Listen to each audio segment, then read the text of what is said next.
Alright, so this is going to be another review, and this one I've been waiting to do for a while. I've been meaning to review this for a while. It is basically a crossover between two... Excuse me for a minute.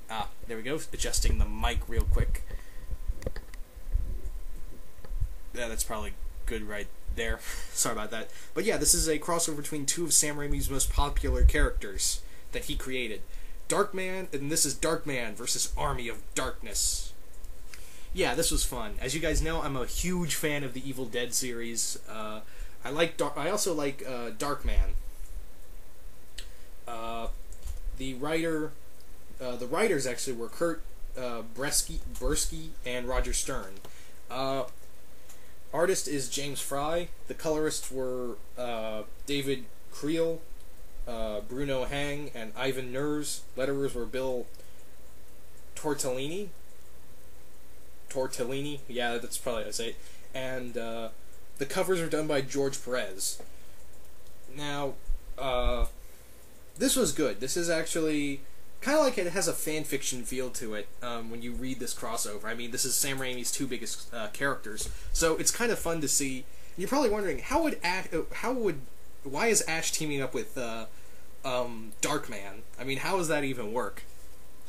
Well, it's kind of interesting. I mean, first off, we start off with for those who watch the movie, who've seen the Darkman movies,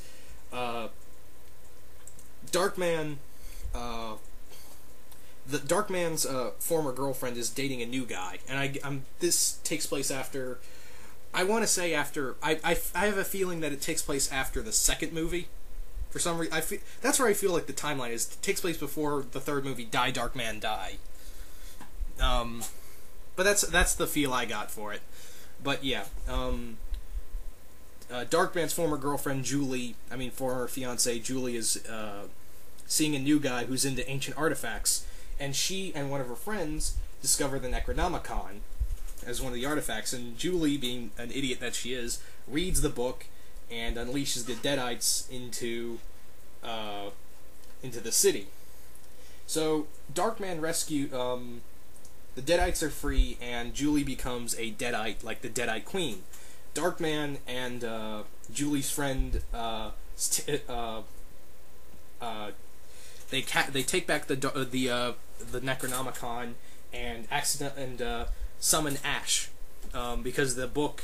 They had to speak a magic verse to release to summon the great champion, and that great champion was Ash. I gotta say though, reading this comic book is like reading a script to a good movie. I can actually hear Liam Neeson or Arnold Vosloo, whichever Darkman you prefer. I prefer Liam Neeson. I mean, Arnold Vosloo was a good Darkman, but I always prefer the original. I'll prefer the original Darkman. So and they also draw him in the pictures they show. They draw him like Liam Neeson, not Arnold Vosloo. No disrespect to Mr. Vosloo, but yeah, they draw him like Liam Neeson. So yeah. What was I gonna say? Oh yeah, the story itself, like I said, reads out like a movie script. I can actually hear Liam Neeson and Bruce Campbell's dialogue in here, like they're actually talking to one another. And the action scenes are really good. There's a lot of gore scenes. I mean, there's one scene where Darkman's actually on fire, and Ash chops off a Deadite's head and sprays him and like extinguishes the Darkman with blood. I mean, like he cuts off a guy's head, and blood just spews all over Darkman just to extinguish him. I mean, it's gross, but it's awesome at the same time. Ash does have the boomstick and his chainsaw arm. He doesn't carry an axe though. I don't know why the axe is there. I guess it's just one of the covers. This was fun. I really enjoyed this comic. There's a lot I don't want to spoil for you in here. But actually, one of Darkman's villains, Durant, comes back after 2 movies. He's brought back as a Deadite. He's a big villain in here. There is gore, there is action, and Darkman and Ash don't really get along. They they straight up hate each other in here, for the most part. Ash is written pretty well. Some good one-liners. Darkman's written pretty well in here as well. The other character, however, the character Julie's friend, I can't remember her name. She's a little underdone. I will say that she is incredible. She's a little underdone character. I mean, she was just meant to be a love interest for Ash, and that's pretty much about it. Nothing, and also be the the extra help for Ash and Darkman. It's cool to see them. I mean, they don't really fight. I mean, Darkman pretty much kicks the crap out of Ash during the fight, but it is interesting. I will give it that.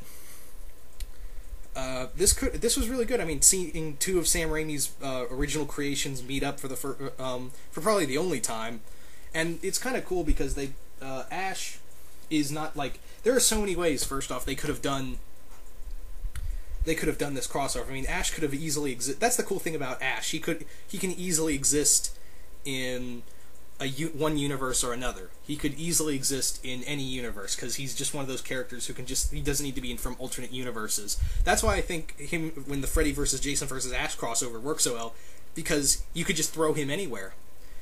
There's now a crossover with him and Danger Girl from Dynamite, so I think that's kind of cool. But yeah, this was fun. I mean, if you're a fan of the Army of Darkness movie, you don't really have to read that's the best part is you don't really have to read the comics to understand the character of Ash. I mean, if you've seen the movies, the Evil Dead movies, and through Evil Dead 1 and 2 and Army of Darkness, you can read this without even reading the comics because there's no continuity with this with the comics. Ash also, like I said before, Ash, for some reason, he's just thrown in here he's from another universe. He's not, which is kind of weird because they could have easily just gone with, well, Ash is just in the city, wrong place, wrong time, with a lot of these crossovers he's in. Although, with Marvel Zombies, he's just tossed here. Yeah, he was tossed into that universe. And that was a good crossover, too. The artwork's pretty good. It kind of morphs it sometimes around, and it's kind of bothering at some points, but for the most part, the artwork's pretty mainstay. And like I said, it's very cool to compare these two characters fighting alongside one another, kind of like a weird World's Finest, like Sam Raimi's finest. It's all around good and gory. There's a lot. It's not like over the top gore, except for the extinguishing blood and a few other things. But there's also one where. There's also another scene where Darkman rips off two guys' heads and uses them with their spines still attached, and uses their headless spine-attached bodies as nunchucks. So that's pretty fun too. It's an all-around really good crossover. I'm not gonna lie. This is one of my favorites. I mean, I haven't read an Army of Darkness crossover comic or Army of Darkness book period and been like, oh, that sucked. And the fact that Darkman was in here was pretty cool too. And also, I mean, you might also, this is for good fans of Darkman. Darkman didn't really have much of a comic book, but this was pretty good. If you're a fan of Darkman, you might want to read. They have a good explanation of the character in here as well. They have a good explanation for that, but they have a good explanation for Darkman. But you'd be better off watching at least the first two movies. You don't really have to watch Darkman Must Die. But yeah, I'm not gonna lie, this is a really good crossover. If you enjoy Army of Darkness and Darkman, or the movies, or for the Army of Darkness comic, I'd say pick this up. This is a lot of fun.